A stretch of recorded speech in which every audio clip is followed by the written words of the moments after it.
Welcome, everyone. Okay, get ready to power up today because we are absolutely shattering the cookie cutter molds of content creation.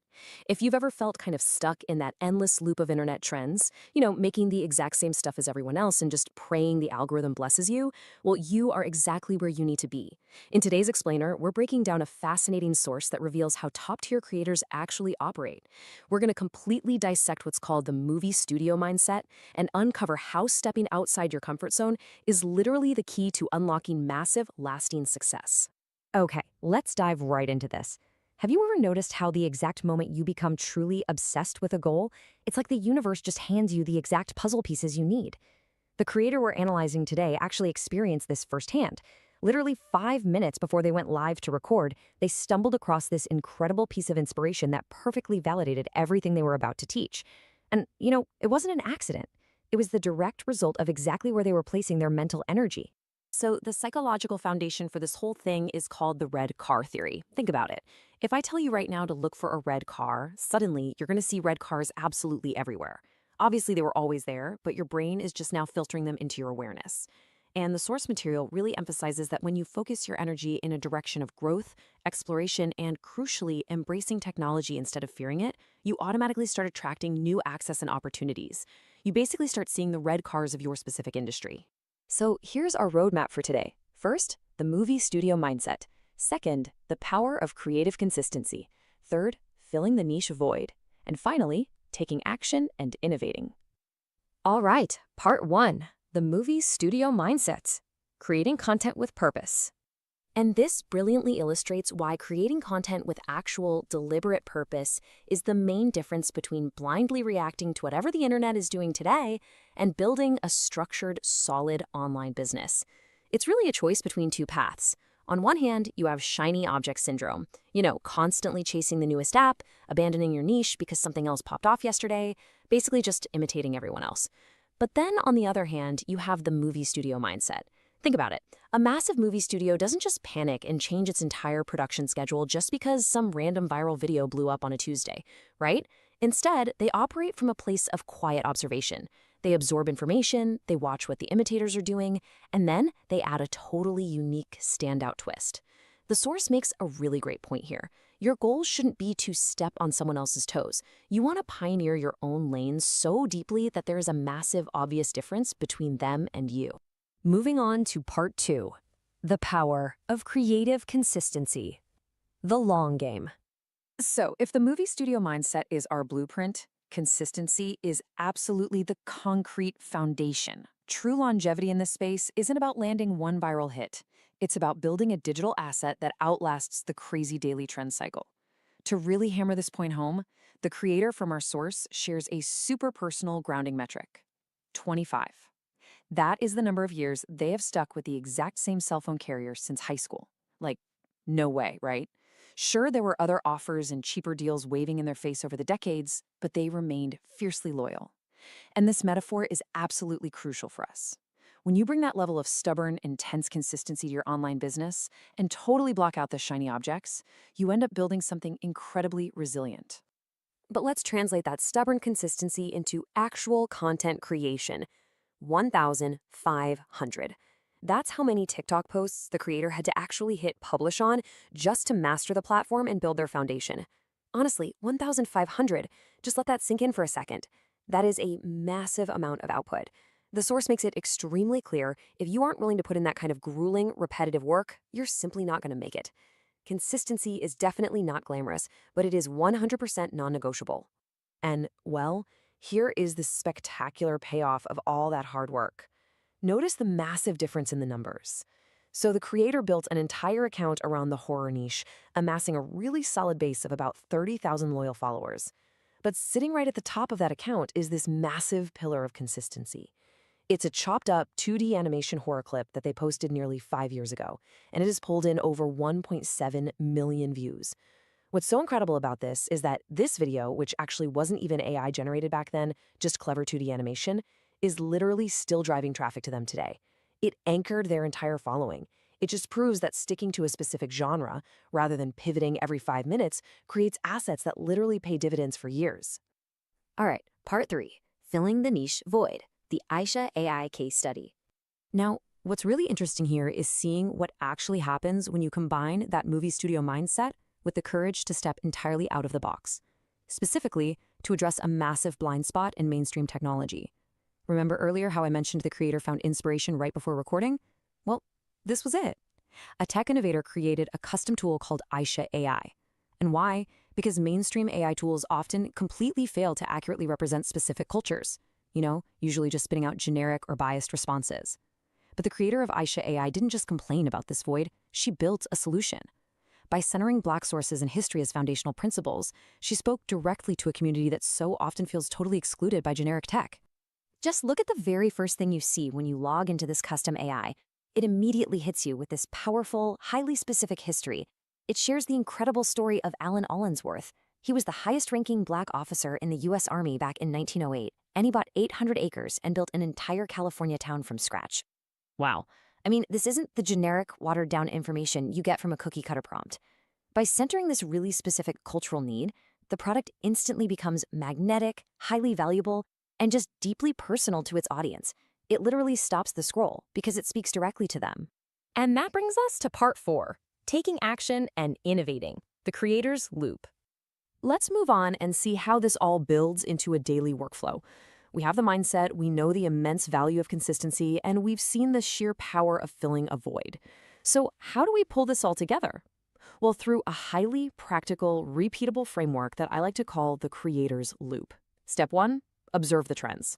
Our source creator looked over at TikTok and noticed reality shows like Love Island were just completely dominating the algorithm. Step 2, identify the void. Ask yourself, how can you make that yours? And then step 3, add a unique twist using your specific skills, in this case, AI tools. The creator didn't just pump out another lazy reality TV parody. Remember their 1.7 million view anchor video? The horror niche, right? So they brilliantly blended the Love Island concept with a terrifying horror and thriller twist, all backed by custom horror instrumentals. Guys, that is the movie studio mindset in action. They absolutely didn't imitate, they observed, adapted, and executed something entirely original. Which leaves us with the most important question of all: what void will your mindset fill? You've got the blueprint now. You know for a fact that chasing shiny objects leads nowhere, but quiet observation, relentless consistency, and the courage to serve a specific overlooked audience, that is how you build an empire. So, are you going to stay in that comfortable little box of cookie-cutter content, or are you finally ready to adopt the movie studio mindset and create something the internet has literally never seen before? The choice and the action is entirely yours.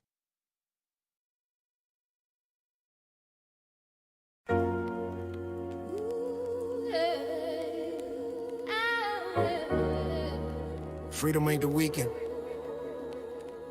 It's a mindset. It's that moment you realize your time is the real currency. We don't clock out. We cash in on purpose. Welcome to Freedom Friday.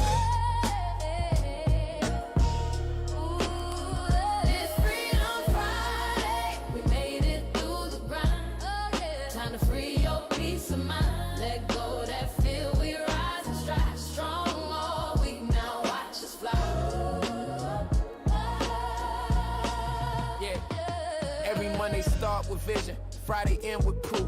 I ain't built no luck, I built the truth. 17 weeks, no breaks, no flinch. Consistency, my cloth, can't tear an inch. The grind feels sacred when you know your lane. Turn struggle to syllabus, pressure to gain. I used to chase weekends, now I own my days. Design my time, redefine pay. Boss of my rhythm, freedom in sight. Every scroll I wrote got another so right. They talk hustle, but they miss the plan. Work for peace, that's the real demand. From the live to the link to the legacy taught. I ain't sold out, I sold thoughts that bought. Every small trickle now flows like rain. Freedom Friday, I broke those chains. It's Freedom Friday, we made it through the grind. Oh yeah, time to free your peace of mind. Let go that fear, we rise and strive. Strong are we rise. I earn my rest cause I earn my grind. Peace ain't cheap when you bought your time. Every no I heard was a lesson taught. Every delay was a seed I bought. From comment credits to crowns of faith. Freedom Friday ain't a date, it's a state. Made discipline sexy, consistency cool. I ain't follow they trend, I rewrote the rule. Hustleberry sing the souls back home, while I talk numbers on a microphone. Edutainment the vibe, we built this bridge. Music meet money on the same ridge. Friday ain't weak, it's strong by design. Freedom the fruit of a disciplined mind. Celebrate now, we ain't done by far. We ain't chasing weekends, we chasing stars. It's Freedom Friday. We made it through the grind. Oh yeah. Time to free your peace of mind. Let go that fear. We rise and strive. Strong all week now. They say the grind don't sleep, I let peace work shift. I ain't burnt out, I refine my gift. Scroll after scroll, turn story to seed. Now faith pay interest on everything I lead. I ain't waiting on Friday to feel alive. Every day now got that freedom vibe. No clock in, no boss tone calling. Self-made CEO of my morning. Used to measure worth by the payday sums. Now I measure peace by how calm I become. From dark weeks to bright ends we grow. Freedom ain't luck, it's what we know. Built my legacy off discipline, say. Now every Friday feels like heaven's pay. Hustle bear, legendary harmonize. Freedom Friday, we monetize the rise. It's Freedom Friday. We made it through the grind. Oh yeah. Time to free your peace of mind. Strong all week now. Watch us fly. It's Freedom Friday. We built this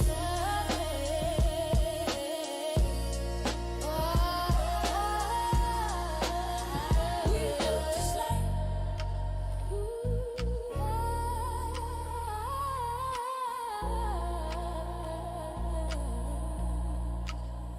We built this life.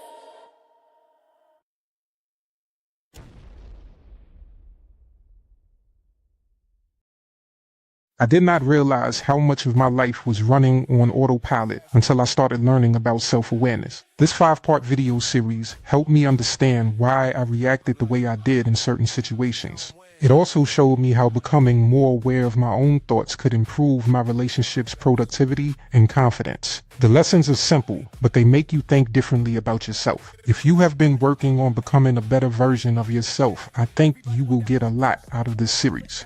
Common Hustle and I will send you the complete 5-part self-awareness video series.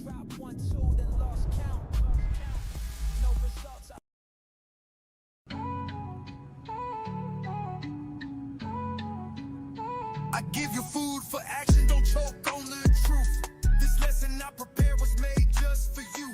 Feast up, I'll keep serving till the pot run dry. Got enough cooking to feed the whole country, no lie. Too many flavors, you know, I got what you like. Don't start beefing with me, you won't win this fight. If you come in peace, keep your teeth intact. I got a plan to get this cake, come grab a stack. Life could be sweet, if you listen, you'll see.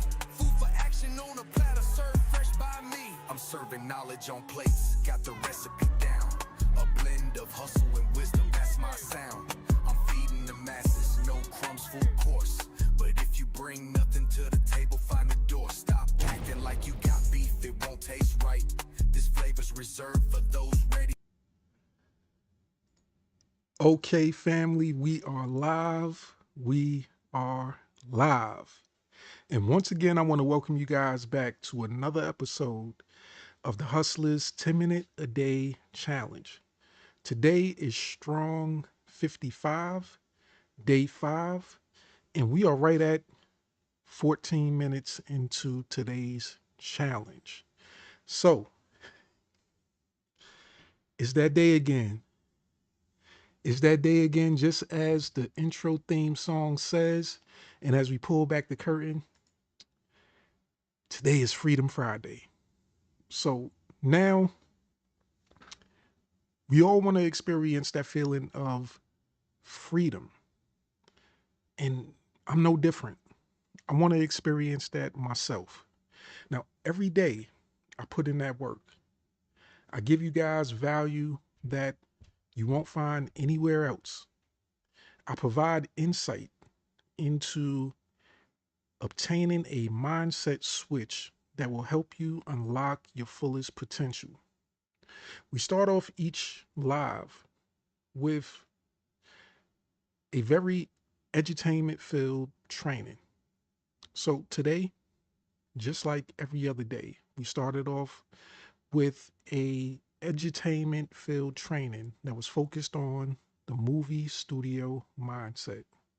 Now, the movie studio mindset is not just a you know creative saying, but it's going to be the title of an upcoming training that I'm putting together. Matter of fact, it's not even an upcoming training. It's a course.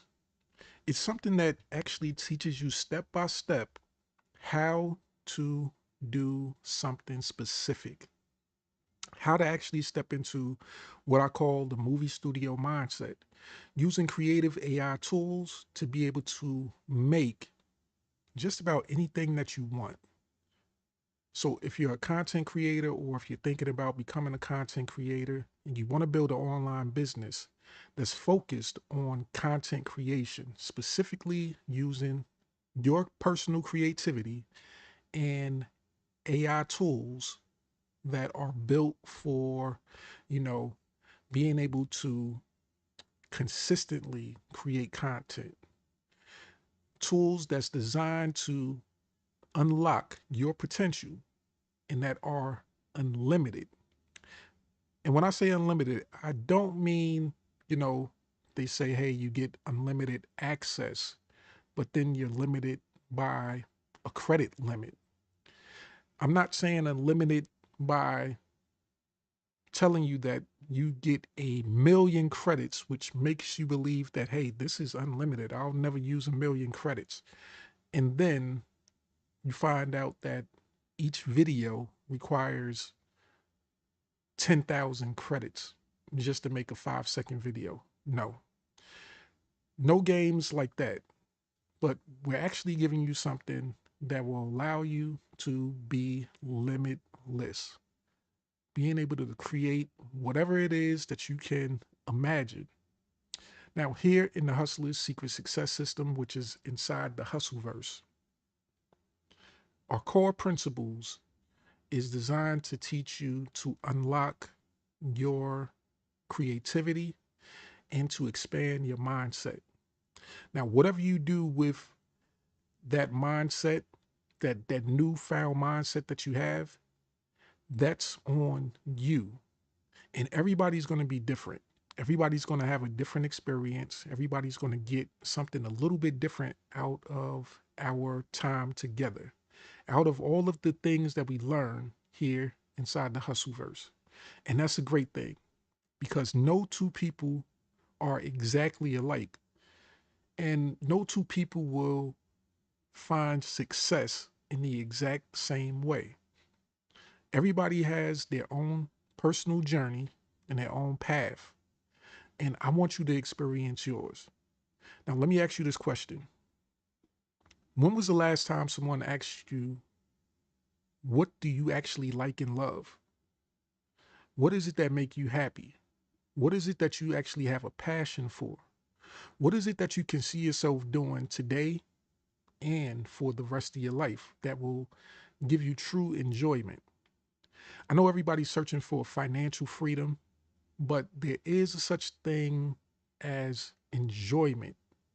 There is a such thing as living a life that's full of purpose and meaning. Now, if you're not experiencing that aspect of freedom, then you can be like a celebrity, you know, a music artist, anybody that's rich and famous, right? And you can still experience a poor life because you haven't found the things that truly make you happy. So that's what we're here to explore, and that's what we're here to provide. So today on Freedom Friday, we know it's a Friday for a lot of people. For me personally, I don't have a Friday. Every day I wake up with excitement. I wake up with a sense of joy, a sense of pride in what I do, and a sense of freedom, because if I don't want to show up, I don't have to show up. But my passion for what I do fuels me so much that I couldn't imagine not showing up. And that right there is part of what I call true freedom. Freedom to be myself authentically, day after day. Monday through Friday, I provide you with value that only I can bring to you, that's only been given to me to actually bring to you. And I want you to start exploring that yourself. That's part of what we call the movie studio mindset. See, the movie studio mindset is not just about movies and, things like that. It's somewhat of a metaphor also, because in your mind, there's a movie playing and it's playing on a daily basis. Some of the movie, it might be comedy, some of the movie might be drama, and some of the movie might actually be horror. Some of you guys might be experiencing a horror story playing out in your mind. And it might be a recap of what happened to you yesterday. And it might be, one of those foresights, one of those things that you envision possibly happening to you today or tomorrow.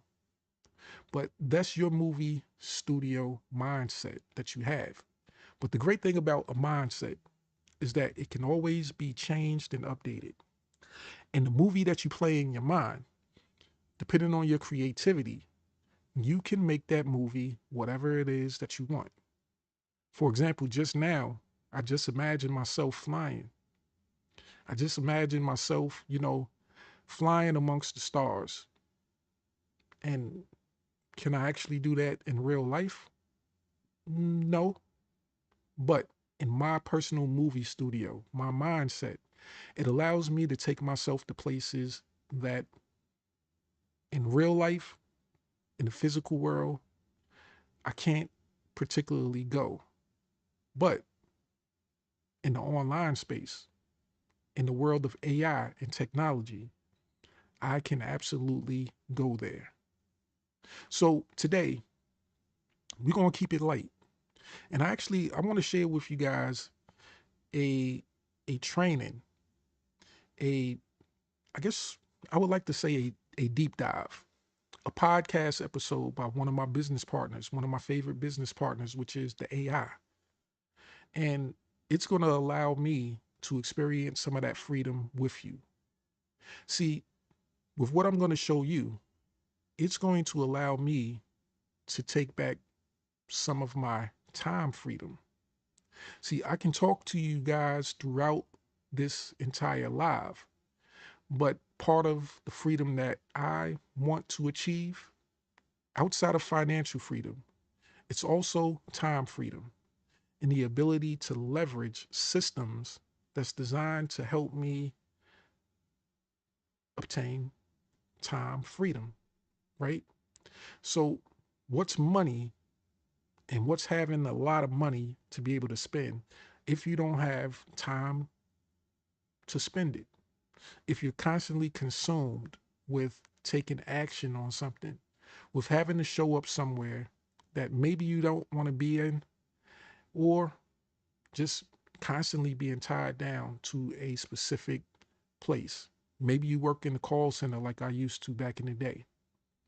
That was one of the most, interesting times in my life. It was challenging also. It was challenging just having to sit for hours and hours and hours and having to wait for the ability to take a break so that I can actually get up and stretch and walk and go to the bathroom and do whatever it is that I personally wanted to do. But now I have the freedom to be able to make that decision.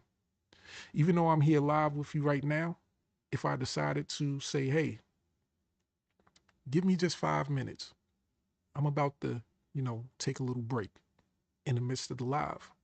That's on me. Now, whether or not you stay or not, that's on you. But if I did that, it would be a personal decision that I'm able to make because I position myself in such a way that I can control my time freedom. So, what we're going to do right now is we're going to transition on over to one of my business partners, the AI. And we're going to allow the AI to help us on this Freedom Friday get more educated on what we do online as online marketers and help all of us get those necessary mindset switch moments, light bulb moments, a sense of clarity that we all need in order to help us get from point A to point Z. So this one right here, and I forget what I played for you guys the last time, but this right here, I think we're going to allow our AI business partners to share with us why following your passion is a trap. Or how it could be a trap, right? So this right here is going to allow me to gain back 23 minutes of my time freedom. And I hope it provides you with the essential value that I know it will provide to a specific group of people. People that are actually looking to obtain valuable information, people that know how to identify valuable information, and that are looking to apply that information to their lives so that they can make the rest of their lives the best of their lives. So with that, we're going to allow my business partner, the AI, to do its thing. We're going to leverage the systems that we have access to. And I want to thank you guys for joining me personally here in the Hustlers 10-minute a day challenge on this Freedom Friday. And once when this presentation is over, we're going to close out as we always do. But I want to also, before I go, I want to invite you guys to join me live tomorrow. And as I refresh the page so that we can see what's on the agenda on the calendar for Saturday, July 4th. I know it's a holiday, right? But of course, a holiday, you still have to celebrate yourself. You're the most valuable holiday. You're the most valuable thing to actually be celebrated. Not just on, a specific day of the week, but every single day of the week. Now, tomorrow, you actually get the opportunity to experience the encore. Get to know OLSP in your first 7 days decoded. So what that means is you get the ability to experience a live walkthrough of everything OLSP has to offer, the mega link, live trainings, the community, and how members are earning their first commissions in days, not months. And of course, you know how to get access to that, right? So you get access to that by clicking on the most valuable document in all of online marketing and clicking what I consider to be the second line in the document that says grab your mega link. And once when you get access to that, you're able to unlock all of the trainings that we have available to you, and you won't miss another opportunity to experience possibly, a journey of financial freedom and a journey of time freedom. So let's get to the presentation, and I hope you guys have a great rest of your day. I'll see you in the next live. And even after this right here, once when I'm done, I'm going to be on another exclusive training. So my day isn't over. I still got more to do, and stay tuned for more content throughout the strong week, right? See you in the next video.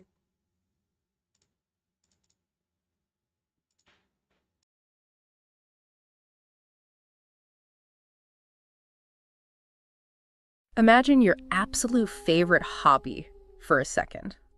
You know, that thing you do on a Sunday afternoon just to escape the stress of the world. Right, the thing that actually recharges your batteries. Exactly. Now, I want you to imagine that doing that exact same activity is suddenly causing you, like, chest pain or sleep deprivation. Oh, man. And it's making you actively resent your life. Because today, on the deep dive, we are looking at the mechanics of why that classic advice, follow your passion, actually destroys more dreams than it saves. Yeah, it really is a massive paradox. It totally is. We are unpacking a live broadcast from an online entrepreneur named Markel. Specifically, it's day 54 of his Hustler's 10-minute-a-day challenge. And we're going to explore why doing what you love might actually be the worst thing you could do. Well, if you do it wrong. Anyway. Right, because it's this deeply ingrained cultural myth, right? Like, we are told from a very young age that if you just figure out what you're passionate about and turn it into your career, you'll never work a day in your life. Which sounds great on a bumper sticker. But when you look at the underlying architecture of how work actually functions, that advice is incredibly dangerous if you are stepping into the role of an employee. Yeah. Yet, ironically, it might be the ultimate blueprint if you are constructing a life as a business owner. And to understand how to protect the things you actually enjoy doing, we kind of have to look at why the corporate world so often tells us to keep our passions completely segregated from our paychecks. Which brings us to that fascinating article in the broadcast. Yes, the one about Sylvia Kwan. So she's the CEO of a major financial technology and wealth management firm. Serious corporate environment. Very serious. You picture that job, and it's high stress, relentless, super analytical. But her actual daydream, like the thing she wishes she was doing. It's baking and making ice cream, right? Baking and making ice cream, which presents a very clear fork in the road for her. Right, because most modern career advice would tell her to just quit the finance job, follow her heart, and open a bakery. But she actively advises people against doing that. She says that if she actually opened a bakery, by day 2, she would absolutely hate it. Day 2. That is so fast. It is. And the reason she gives is that suddenly she would be forced to make a living from it. Which completely changes the dynamic. Exactly. And Mark Cuban has a very similar philosophy on this, actually. He argues that if you aren't already spending 40 hours a week obsessing over your passion, it needs to remain a hobby. Right. Like you shouldn't try to make it your full-time work. Yeah, keep it separate. You really have to pay close attention to the vocabulary highly successful people use when they discuss this trap. What do you mean? Well, when you hear phrases like make a living out of it, or 40 hours a week, or full-time work, you are listening to the undeniable language of employment. Oh, that's a good point. It inherently assumes a structural dynamic where you are trading your time for money.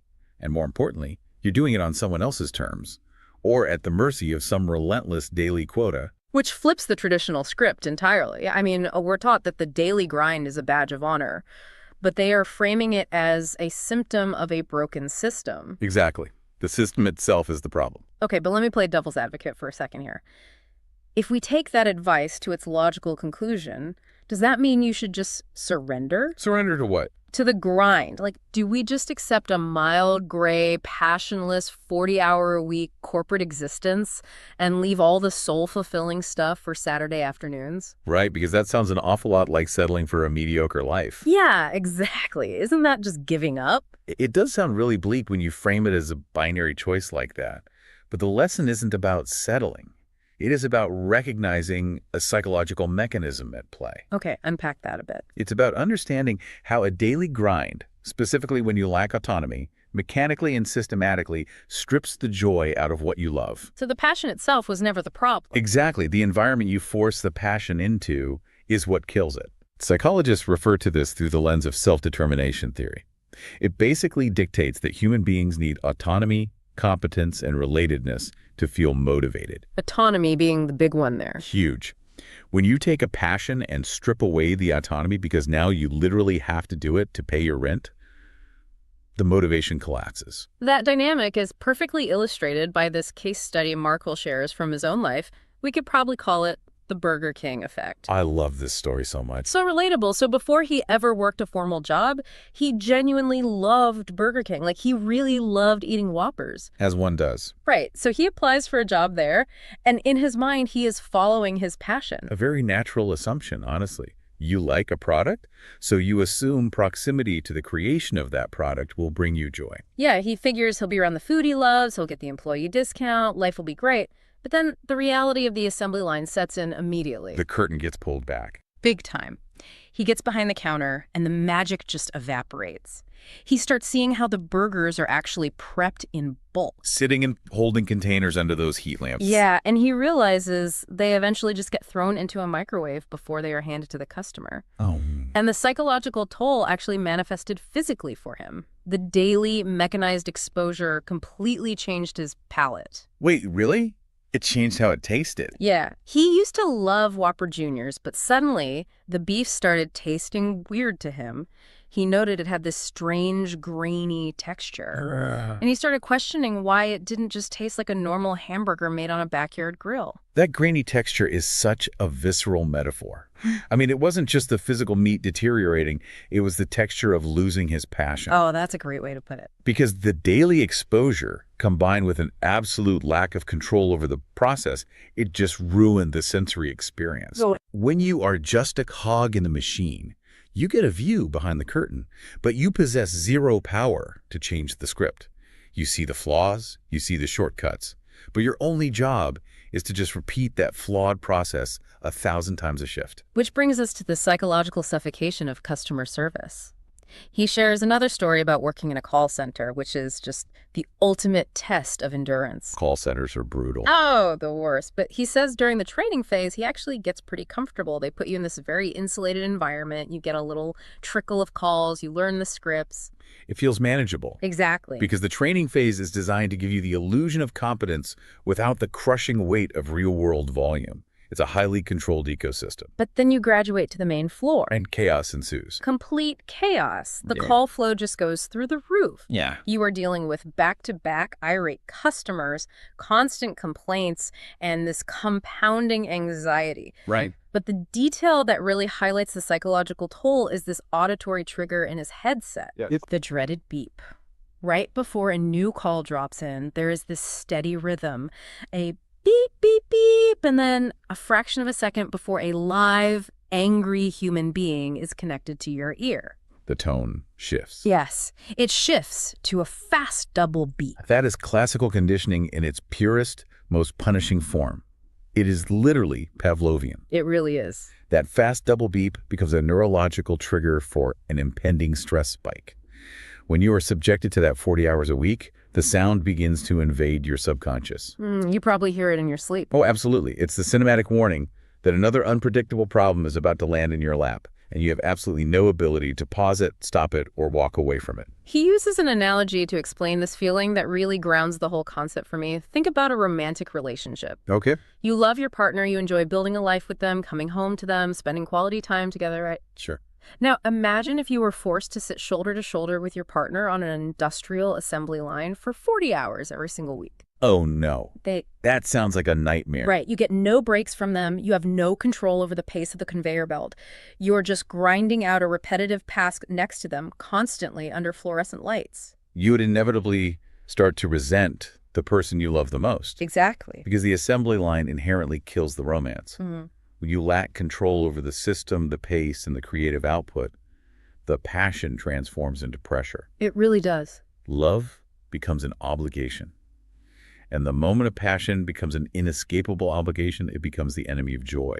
Yeah. Because the mechanism of employment, clocking in, meeting someone else's quota, and clocking out, it's designed for efficiency, not fulfillment. So if we know if we know that being an employee on the assembly line of your own passion is a surefire way to destroy it, how do we actually integrate what we love into our lives safely? That's the million-dollar question. Right, because if we go back to Sylvia Kwan and her dream of the bakery, if the employee is the one trapped reacting to the conveyor belt, then the owner must be the one deciding how fast the belt moves in the first place. Precisely. And this is the crucial pivot in the whole philosophy. Okay, tell me more. I used to wait for permission, wait for proof, wait for perfect. But one day I wrote it down. Everything I believed I could build.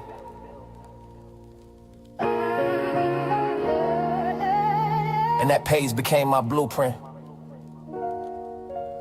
The most valuable document I ever owned.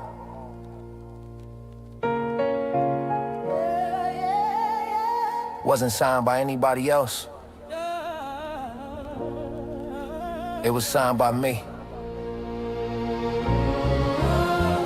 I wrote my name in faith, not fear. Yeah. Built my piece from the pain right here. Didn't need a crowd, just a pen and plan. The most valuable dot came from my own hand. The thesis isn't that you should abandon your passions. You absolutely should build your life around what you deeply care about. Oh, good. So there is hope. Lots of hope. But the non-negotiable caveat here is that you can only do this safely if you structure your relationship to that passion as a business owner, not as an operator. Unpack the architecture of that for me. Like, how does the owner of the bakery interact with the pies differently than the baker on the line? Well, the owner of the bakery does not have to be the one standing in the kitchen frantically boxing up every single pastry that comes out of the oven. Right. They aren't tied to the oven. Exactly. The owner's role is entirely conceptual and structural. Ownership grants you the authority to create the recipe, to design the menu, to curate the customer's experience. So you do the high-level creative work that actually sparked your passion in the first place. Yes. But then you build a system. You hire employees to duplicate that recipe and manage the mechanical delivery. Wow. So you maintain the romance of the craft, but you completely outsource the grueling, repetitive labor that actually triggers the burnout. You engineer a firewall Yeah. between your passion for the concept and the mechanical delivery of that concept to the market. That makes so much sense. You make a living out of it, but the business serves your lifestyle rather than you serving as the business's personal machine. You own the system. The system does not own you. Okay, but if I'm listening to this, I'm definitely finding a potential loophole here. Let's hear it. Does this mean that anyone who happens to really enjoy a hobby can just declare themselves a CEO, set up a system, outsource the hard work, and just automatically succeed? I wish. Right, because if it were that simple, everyone would just incorporate their weekend hobbies and we'd have 1 million successful bakeries and craft stores. And that is exactly where the idealism of following your passion violently collides with the reality of economics. Economics. Yeah. Always ruining the fun. Always. Passion and ownership are essential, yes, but they are not the determining factors of success. There is a brutal, uncompromising gatekeeper in the world of business, and that gatekeeper is skill. Raw, undeniable skill. Market-validated skill. Which perfectly leads into this phenomenon in the restaurant world that Markel highlights. It so perfectly encapsulates how skill overrides everything else. Oh, the Jamaican restaurant example. Yes. We've all likely experienced this if you've ever sought out an authentic, old-school neighborhood food spot. Oh, yeah. You walk into this highly rated Jamaican restaurant, and the atmosphere isn't exactly what you'd expect from a corporate chain. Not at all. The cook in the back looks completely miserable. Like, they are scowling, sweating, and they look like they despise every second of the cooking process. There is zero passion radiating from that kitchen. It looks like pure, unadulterated labor. Exactly. And it gets better. You step up to the counter, and the person working the register has this fierce, impenetrable attitude. Right. No forced smiles there. No greeting. They just look at you and bark, "What do you want?" Which is crazy when you think about it. It is. Because in any normal, standardized customer service scenario, like if this happened at a Starbucks or a Marriott, the customer would immediately bristle. Oh, they'd demand to speak to a manager. They'd leave a scathing online review. They'd storm out. Exactly. But in this specific environment, the social contract completely flips. It really does. Because the customer actually humbles themselves. Yes. They intuitively know they are in the presence of mastery. They say, "Yes, sir," or "Yes, ma'am." They meticulously figure out their order before they get to the front of the line so they don't waste the cashier's time. Right. They fall in line. They order quickly, pay, and sit down quietly in the corner to wait. Why does the free market tolerate that massive level of friction and, honestly, terrible customer service? Simply because the food is extraordinary. Period. Skill pays the bills. It supersedes a smile. It supersedes a friendly greeting. Yeah. I mean, you can have all the passion in the world for culinary arts. You can have the most upbeat attitude, greet every customer by their first name. But if your food tastes terrible, you do not have a business. You just have a very expensive, very friendly hobby. Exactly. It's a harsh truth. The market doesn't actually care about your passion. The market only cares about the value of your output. Which is actually incredibly liberating when you really internalize it. Oh, for sure. Because a highly skilled individual might act like they despise the mechanical process of serving the masses, but their mastery forces the market to respect them anyway. Right. People will line up around the block regardless of the attitude behind the counter. Which is why you cannot build a business on passion alone. It must be paired with undeniable skill. And hey, if you're the owner, you can even hire highly skilled people to execute the daily grind, even if they aren't personally passionate about your overarching vision. And skill grants you this incredible leverage in how you present yourself to the world, too. There's a discussion in the source about a specific digital entrepreneur who is known for being kind of rough around the edges. Right. People in corporate circles will point out that this person talks down to people, has a major attitude, and just generally isn't nice. Sure. But the counter argument is that this unpolished, abrasive personality is actually a massive asset. Because it acts as a filter for authenticity. Yes. Think about someone who grew up in a really intense environment, maybe in New York, surrounded by aggressive personalities where dropping four-letter words in casual conversation is just how people communicate. Right. It's just normal for them. Yeah. The corporate world tells you to sanitize that. Yeah. To put on a fake, polite voice. But for a specific audience, that raw, uncookie-cutter persona is deeply magnetic. It signals to the consumer that they are dealing with a real human being. What you see on camera is exactly who they are off camera. And the underlying mechanic there is that elite skill affords you the luxury of absolute authenticity.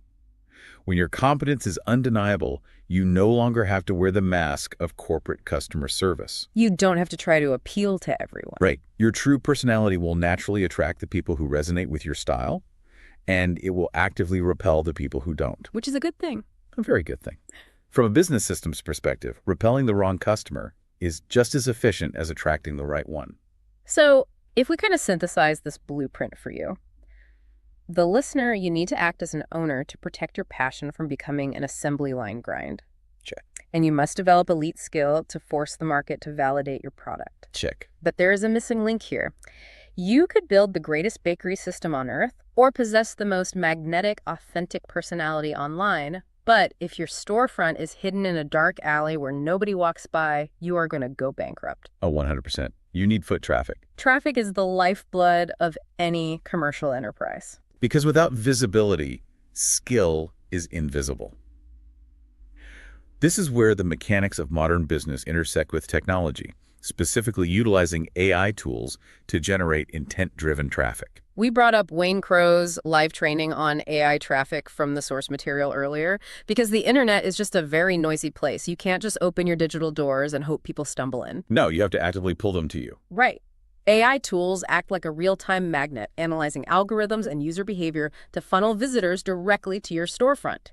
But we really have to manage expectations around what technology can actually accomplish here. What do you mean? Well, think of AI traffic generation like throwing a massive high-end party. Okay, I like parties. So the AI is the ultimate event promoter. Exactly. The AI creates the invitations, distributes the flyers, generates the word-of-mouth buzz across the city. Its sole function is to get a massive crowd of interested guests to walk up to your house, open your front door, and step inside the room. And modern AI does that exceptionally well. It can practically guarantee foot traffic. It really can. But a tool is fundamentally limited by the competence of the operator. Because what happens the moment those guests step inside? Imagine walking into a highly promoted party, but the host is just sitting on the couch staring at their phone. Yeah, that would be incredibly awkward. Right. There's no music playing. There's no food on the table. It's freezing cold in the house. You aren't going to stay. You are going to turn around and walk right back out the door. Exactly. Once the guest crosses the threshold, the AI's job is completely over. It will not close the deal for you. The AI brings the volume, but your skill serves the customer. It is entirely on the host, the business owner, to pour the drinks, facilitate the conversation, and deliver an incredible experience. Yeah. If your underlying product is lacking, or your sales funnel is broken, or your communication is poor, porting thousands of AI-generated visitors into your business will just result in 1,000 people leaving quickly. That's such a great point. You have to be deeply skilled at hosting the party before you start handing out invitations. Oversight. Which kind of brings this entire exploration full circle. Follow your passion is a deceptively simple phrase that hides a massive minefield of psychological traps. It really is. If you blindly apply it to a rigid 40-hour employee shift where you have a manager, no control over your creative output, and a literal or metaphorical beep in your ear dictating your every move. It's a trap. It's a trap. You will systematically learn to resent the very thing that used to bring you peace. However, if you respect the mechanics of business, Right. if you pair that passion with a true, undeniable skill that the market values, and if you take on the difficult role of an owner and build systems that duplicate your recipe without draining your soul, Then what happens? well, if you leverage modern tools to bring an audience to your door while you focus on the high-level vision, suddenly passion isn't liability. It becomes the ultimate endurance mechanism. Because being an owner requires an insane amount of stamina, and you have to be highly intentional about what environments you place yourself in to maintain that stamina. Yeah. Like, for example, look at how this philosophy applies to picking where you spend your time online. Markel recently discussed stepping entirely out of his comfort zone to broadcast live on Twitch for 45 minutes. Which is an interesting move. Very. Because Twitch is not a platform built for quick, viral 15-second clips. Not at all. It's an ecosystem built for long-form, deep community interaction. It requires a host to hold an audience's attention in real time for hours. Which is a perfect alignment with his specific skill set, right? Speaking and delivering value over extended periods. Exactly. And that is what an owner does. They don't just stay where it is safe or conventional.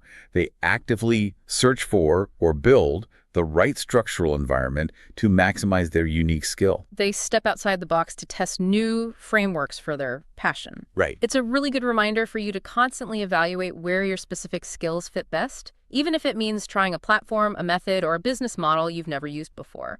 Totally. And, as we wrap up this deep dive, I want to leave you with a completely different implication of everything we've discussed today. Okay, let's hear. We've established that passion must be paired with undeniable skill to survive in the market. But we are rapidly entering an era where AI is beginning to master the undeniable skill part of that equation. Oh, wow, yeah. AI can write the code, AI can draft the marketing copy, and soon AI might even be able to design the perfect bakery recipe. That's a wild thought. So if technology eventually commoditizes raw skill, will human passion and the authentic, unpolished quirks of how we express it suddenly become the only valuable currency left in business? Man, that completely changes the stakes of what we choose to care about. Think deeply about your own greatest passion right now. Are you trying to trap it in an assembly line, or are you doing the hard work to build a system around it?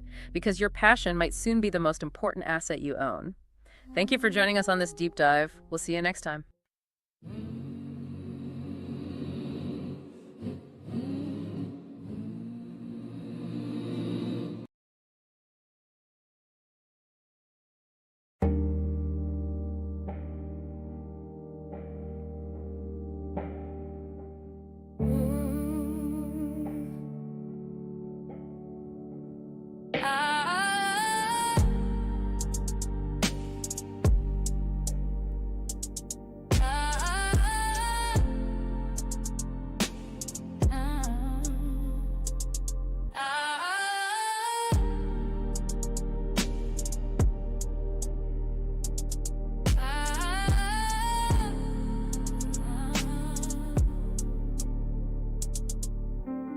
Woke up to silence, dreams still heavy. Phone screen dry, but my vision stays steady. Mama said, baby, that job ain't your lane. But I clocked in anyway, chasing someone else's gain. That got me dancing with denial at night. Scrolling for hope, but it's hidden from sight. 10 minutes a day, sounded small at first. But in silence, even whispers can quench a thirst. Notebook in hand, wrote my future in ink. Mapped out my mission before I started to sink. Every post was a prayer, every share had weight. I wasn't selling a link, I was shifting fate. I found my rhythm in the quietest place, where hustle meant healing and grind meant grace. From the corner of doubt, I carved my space. Legacy ain't loud, but it wins the race. 10 minutes a day, brick by brick, built from the bottom, now the vision stick. No hype, no cap, just clarity. This ain't just income, it's legacy. Every click, every song I create, etches my name where they can't erase.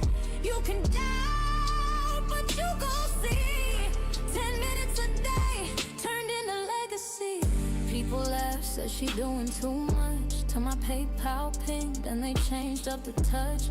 No big brand, no six-figure crew, just a mic, some lyrics, and a dream that grew. Tired of waiting for the gatekeeper's call, so I built my own stage, held my own hall. Suno on deck, that's the beat in my chest. GPT spitting like I'm born to impress. Said I'd never make it, cool, noted. But now my bars turn pain into coated. From broken to branded, I ain't asked for fame, I asked for freedom and I claim my name now. Hustle berry on loop like healing chance for the girls who grew up with limited chance. This is more than a challenge, it's breaking the chain. Cause 10 minutes a day rewired my brain. 10 minutes a day, brick by brick, built from the bottom, now the vision stick. No hype, no cap, just clarity. This ain't just income, it's legacy. Every click, every song I create etches my name where they can't erase. You can doubt, but you gon' see. 10 minutes a day turned into legacy. Now my daughter sees me different, eyes full of fire. She said, Ma, your words lift me higher. This ain't a hustle, this a heart-led path, where math meets message and message meets math. Community over clicks, value over hype. I ain't here to trend, I'm here to type. Blueprints for the ones still stuck in fear. Let them borrow my belief till their purpose clear. Haters still quiet, but I'm loud with grace. Posting in peace, not a mask on my face. Every bar I drop, every beat I ride, I'm freeing the ones with the pain they hide. 10 minutes ain't much, but it changed my name. Turned struggle into